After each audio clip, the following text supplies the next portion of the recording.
A lot of men within the Hebrew Israelite community are very embarrassing because they proclaim themselves to be teachers, leaders, deacons, priests, whatever title they give themselves, when in reality they are not deserving of those titles at all.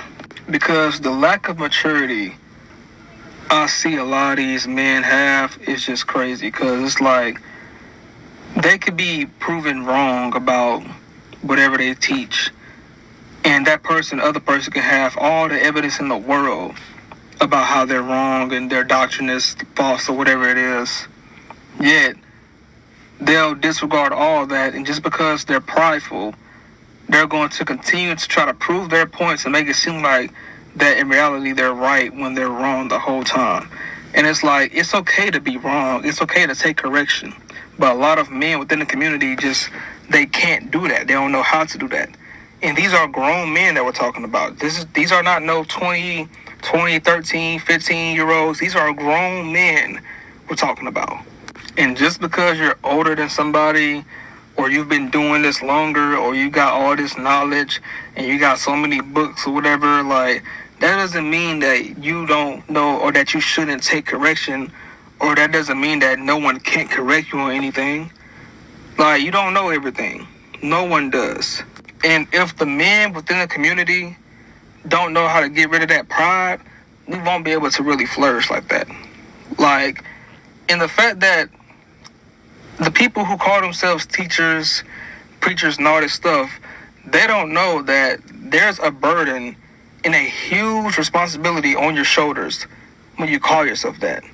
Like, you are basically responsible for a lot of people getting into the kingdom or receiving the right knowledge or going down the wrong or right path.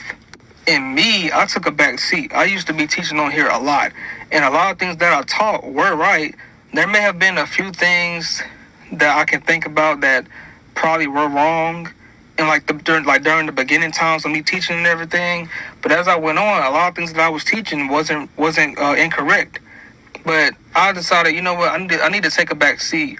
I need to humble myself and become a student again, because I need to learn more. I want to learn more. I don't want to come on this platform and continue to just spew nonsense that I may not know what I'm talking about. I want to make sure that whatever I say, whatever I do, I need to just reevaluate how I approach things, so that whenever the Most High put the Spirit back in me to come over here and probably teach again, that I'll know how I should do it this time. You know what I'm saying? And a lot of men don't know how to do that, or they don't think they need to reevaluate anything. They don't think they need to, take different approaches, or they just think that, the way that they're doing things is okay, and whatever they're teaching is right, when in reality it's not. So to all the men within our community, even though I know it may not happen, because like I said, a lot of our men are just very, very prideful, very arrogant, and just like cocky, and don't know how to humble themselves at all.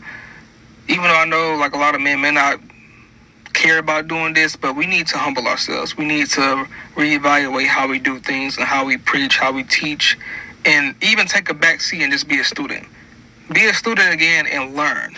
Learn more, and even to the elders as well. Just because you're an elder don't mean that you can't become a student again. You know what I'm saying? Like, no matter how old you are, you can be a student and learn from anybody and everybody. We just got to humble ourselves. The Bible says how, if I just paraphrasing, something about how if you're like as humble as a baby or something of that nature, then, you'll get into the kingdom. Because basically a baby, they don't sit here going around acting like they know everything. But we got a lot of grown men out here who got the temper and the mindset of a child, but they don't have the spirit of a child, in terms of being humble to learn things and being humble enough to know that, you know what, maybe I am wrong. Maybe I do need to, listen to this person who's above me, or listen to this person who may be even below me. And let me not try to put myself above anybody. Let me make sure that I'm, doing the right things I need to do, so that whenever I'm trying to teach something, or whenever I do go back out and reteach this or reteach that, that is correct. You know what I'm saying? Like, a lot of men don't know how to do that at all. All right, Shalom. Give it all honor, all praise, and all glory to Yahweh, Ba'ashem, Yahushai, Ba'ashem, Rechak Wadash. Double honors to the elder apostles and bishops of the great millstone that rule well. And as always, peace, blessings, and salutations unto the hopeful elect tabernacle of David scattered abroad across the four winds of the earth. So, y'all just heard this individual, and I want to let it play so that, you can hear everything that was said.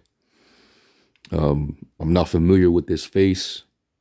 This is on TikTok, and I think his name is Shamar. I think that's his handle, his title. But you can hear that he's frustrated because he believes that a lot of guys out there are basically fronting, and they're giving on, as far as perception, that they have all the information, they have all the knowledge, they have the full truth, but they really don't have it. So he's basically saying a lot of dudes out there are imposters. And he's speaking in general. He won't be specific about who he's actually referring to or who he's talking about, which I would have liked for him to have explained, who exactly is he referring to. And also, he said that, guys have a lot of pride, which I do agree. There are men that do have a lot of pride that won't take correction. Because y'all see our videos when we get on these other guys from these other camps, and it just go through one ear and out the other. All right. And, they'll continue to double down even after the correction, and they dismiss our correction as hate or jealousy. So he has a point with that, with that pride, Jake not willing to, humble themselves to receive that correction. But the thing with him is he claimed that he once was a teacher, and that he basically said that he knew, a lot of the things that he taught was right, but there was a few things that he didn't have right or correct. So he had to basically fall back and become a student again. Well, the Most High is not going to make the mistake of making somebody a teacher in the spirit. If you're one of the chosen, he's not going to make you a teacher and have you out there just spewing things that you're not sure of. All right. And only for you to have to put down the plow to reconsider what you're a part of. You got to do that. That's the first thing you got to do when you come into this thing. You got to count the costs, whether you have what is sufficient to finish. All right. So really, in retrospect, you wasn't really a real teacher. All right. Now, when you go out there and speak, first of all, you got to have the Holy Spirit upon you. All right. And this guy, he wasn't sure if he knew everything. And that's ultimately because the Spirit really wasn't with you like that. All right. The scriptures say this. Let's go to 1 John.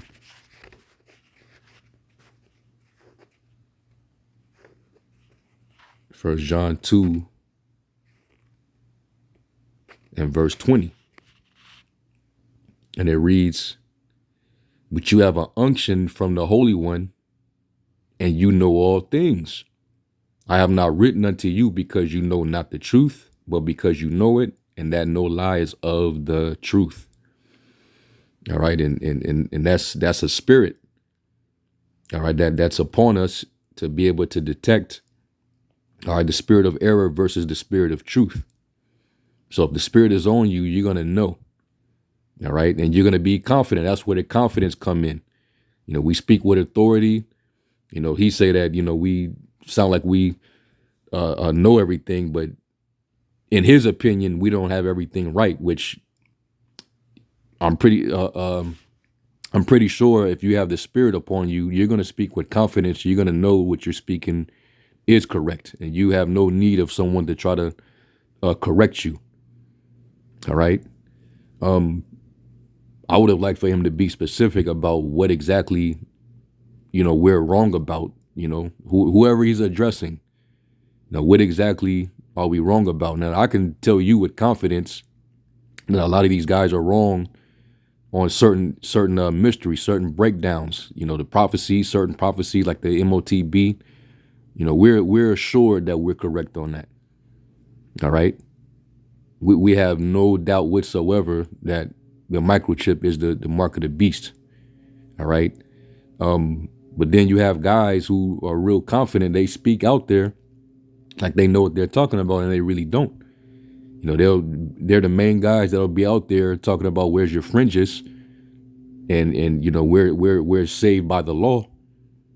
But they'll also in the same tongue with the same lips tell you that it's all right to have sex on a Sabbath day. And that's totally against the law.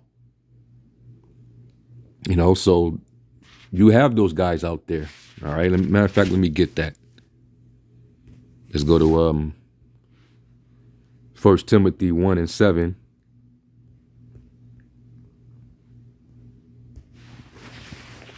And I'm gonna read it in the NLT.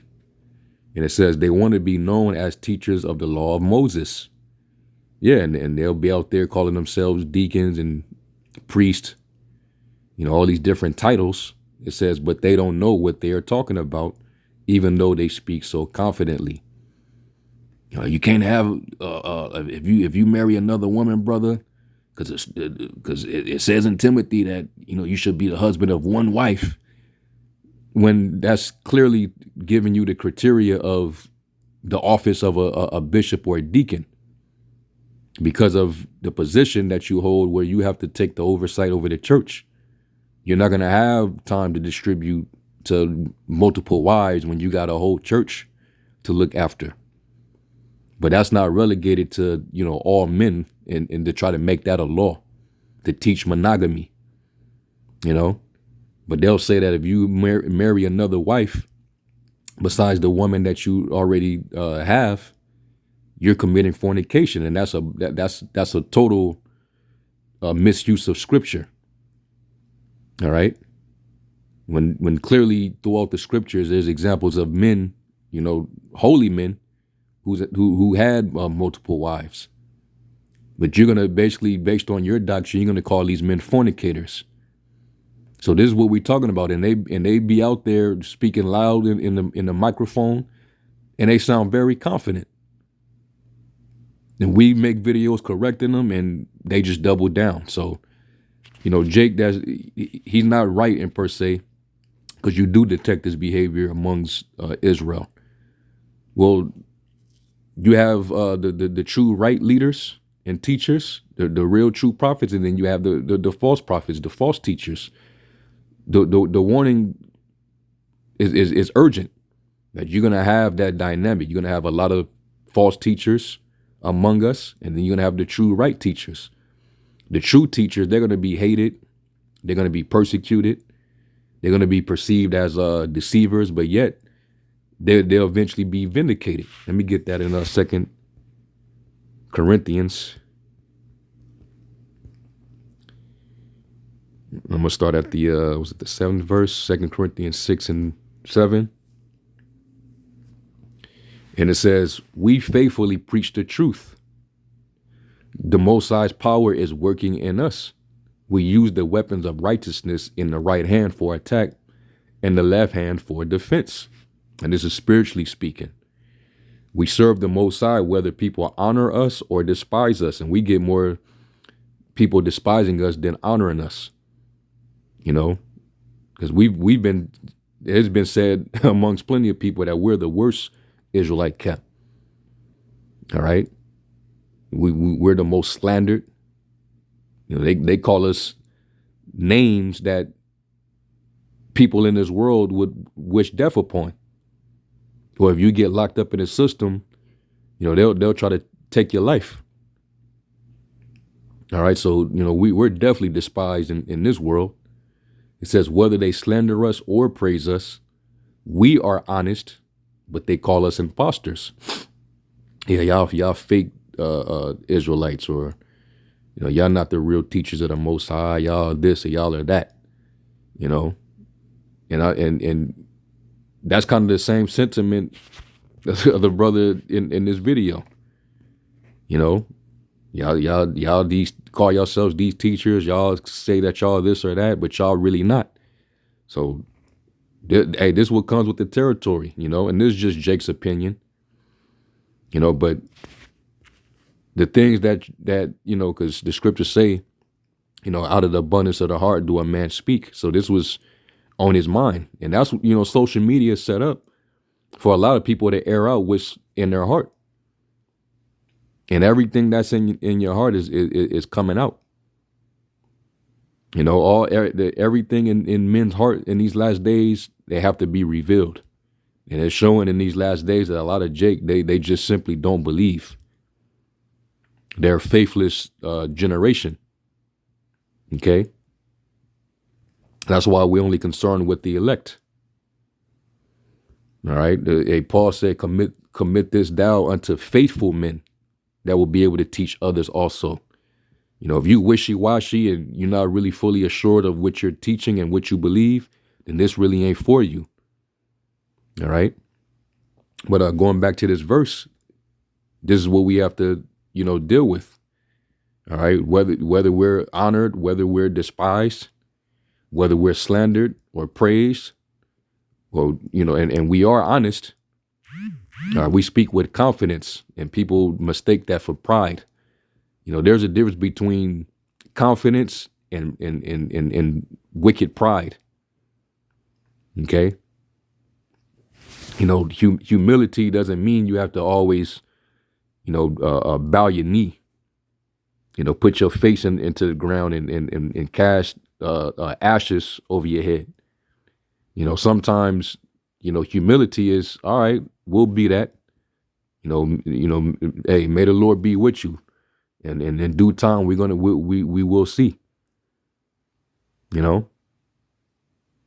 Sometimes we gotta, let people say what they gotta say, and we don't wish any ill will. We don't get upset or angry. Sometimes we get a bit agitated, but at the end of the day, we gotta let the Most High, sort everything out, man.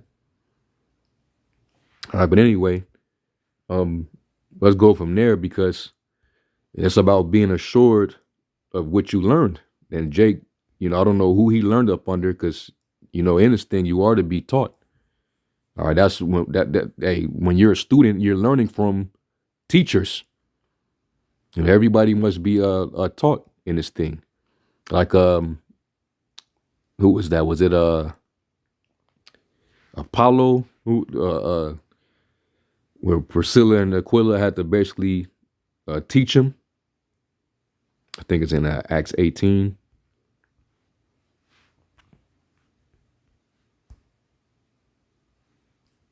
It is Acts 18.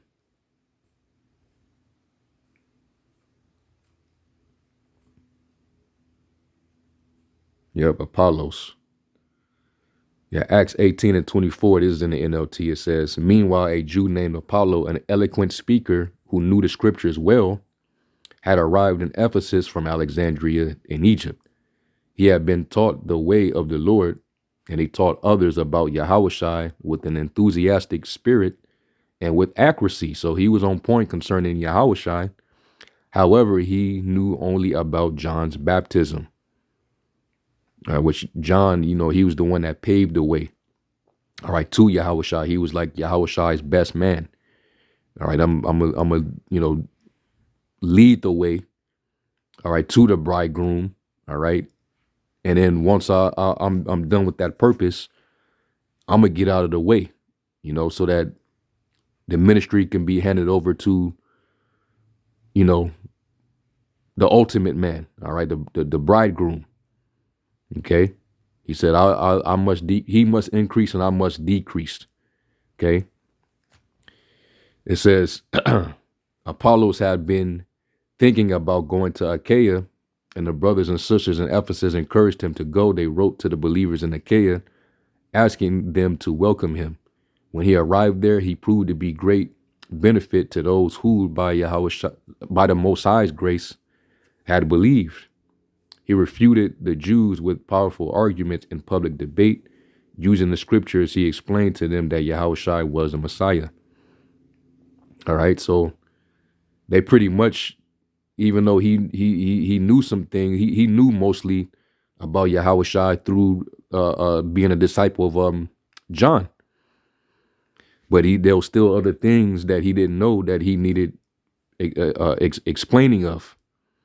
And once he learned that, he became a complete teacher, and he was diligent. So there's nothing wrong with still learning.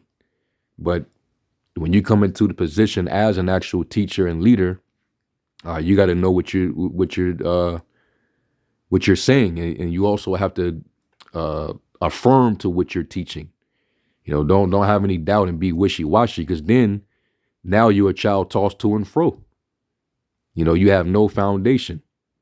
So let me get 2 Timothy 3 and 14. And it says, but you must remain faithful to the things you have been taught. You know they are true, for you can trust those who taught you.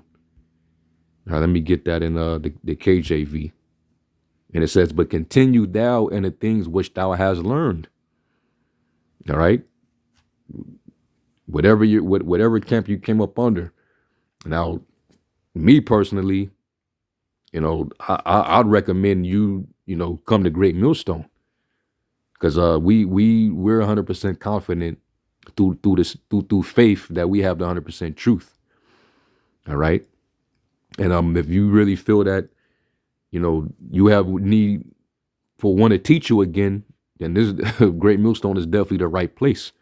We go into everything, man. We don't do this thing of ours. We don't do it with a lazy hand, so to speak. We're in our ministry. The standard is you got to be diligent, and you also got to study. You got to go into the meaning of words. You got to know the history. You got to know all these things, man. Don't just go out there and be a parrot, a mockingbird. Like you see some of these other guys out there, they're doing their best emulation of the leader that taught them. We're not out here to emulate and because we're all our own individual persons with our own individual spirit, even though we're joined together under one spirit. All right, one faith, one baptism, speaking the same thing. But you got to, know the doctrine and know who you learned it from. All right. And it's on you based on the spirit for you to discern who has the truth and who don't. All right. The scriptures say, and also in Romans 14, let every man be fully persuaded in his own mind. Okay. And you got certain jakes that they don't believe nobody. So they just alone thinking that they're going to get it on their own. And that's not how it worked. The Lord, he set up prophets in the earth. He said, he has set forth pastors according to his heart that shall feed you with knowledge and wisdom. So that's on you to make that distinction. All right. You got to try the spirit by the spirit. See whether what they're saying is backed up by the scriptures. You got to be studious. All right. So continue back in verse 14, it says, but continue down the things which thou hast learned and hast been assured of, knowing of whom thou hast learned them. And what does it mean to be assured? The word is pistol, to assure of, to assure, make faithful, render trustworthy. That's why he said, commit thou unto faithful men that shall teach others also. All right. They're not going to be wishy-washy while they're out there doing it. Like, you know what? I don't think I have everything right. Let me fall back and just, learn everything again. So who are you going to learn it from? Now you're going to be tossed to and fro, because now you're learning different doctrines now. So now you're going back window shopping. You're supposed to be fully confident in what you learn. to make firm, establish, to be firmly persuaded of. Let every man be fully persuaded in his own mind. Okay. All right. It says, knowing of whom thou hast learned them, right? And that from a child that has known the holy scriptures, which are able to make thee wise unto salvation through faith, which is in Mashiach Yahushai. Let me get this in Colossians 2. And we're finna close. Colossians 2:1, it says, for I would that you knew what great conflict I have for you and for them at Laodicea, and for as many as have not seen my face in the flesh, that their hearts might be comforted, being knit together in love, and unto all riches of the full assurance of understanding, to the acknowledgement of the mystery of the Most High and of the Father and of the Anointed, in whom are hid all the treasures of wisdom and knowledge. All right, and we have that. We believe we have that. We're fully assured and confident. We have the mystery. We know who the Gentiles are in the New Testament. All right, we believe the resurrection. We also believe in reincarnation. All right, these are all mysteries that everybody can receive, but we fully assured of what we believe here. All right, but not everybody's going to believe. And hey, to quote Paul in Romans 3, what if some did not believe?